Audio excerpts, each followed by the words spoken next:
শুভেন্দুবাবুর অর্থের যে মেশিনারা সেটা আটকালেই আমরা সহজেই জিততে পারি। এবার নন্দীগ্রাম তৃণমূলের লিড হবে। অভিজিৎ গাঙ্গুলির নন্দীগ্রামে বক্তব্যের পাল্টা দিলেন তমলুকের তৃণমূল প্রার্থী। আজ পূর্ব মেদিনীপুরের কোলঘাটের অন্তর্গত পাকুড়িয়া মহাপ্রভু মন্দিরে পুজো দিয়ে জনসংযোগ করলেন তমলুক লোকসভা তৃণমূল কংগ্রেসের প্রার্থী দেবাংশু ভট্টাচার্য। এই দিন মহাপ্রভুর মন্দিরে পুজো দেন। তারপর ধর্মীয় সভায় গিয়ে সাধারণ মানুষের সঙ্গে কথাবার্তা ও জনসংযোগ করেন দেবাংশু ভট্টাচার্য। তিনি যা বলেন শুনে নিন।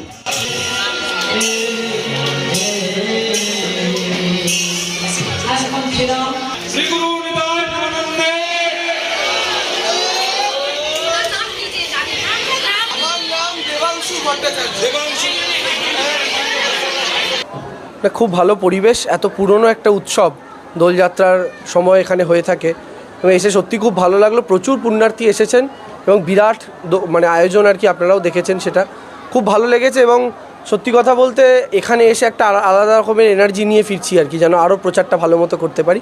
খুব ভালো লাগলো, পরিবেশ খুব ভালো। তো মানুষের মধ্যে সারা তো আগাগোড়াই প্রথম থেকেই ভালো পাচ্ছি। এখন মানুষ যদি মানুষের মতো ভোটটা দিতে পারেন তবে নিশ্চিত আমরা জিতছি। এখন আমাদের টার্গেট একটাই, শুভেন্দুবাবুর যে অর্থ এবং অর্থের যে মেশিনারি সেটাকে আটকানো। ওটাকে যদি আমরা আটকাতে পারি আমরা ব্যাপক ব্যবধানে জিতব।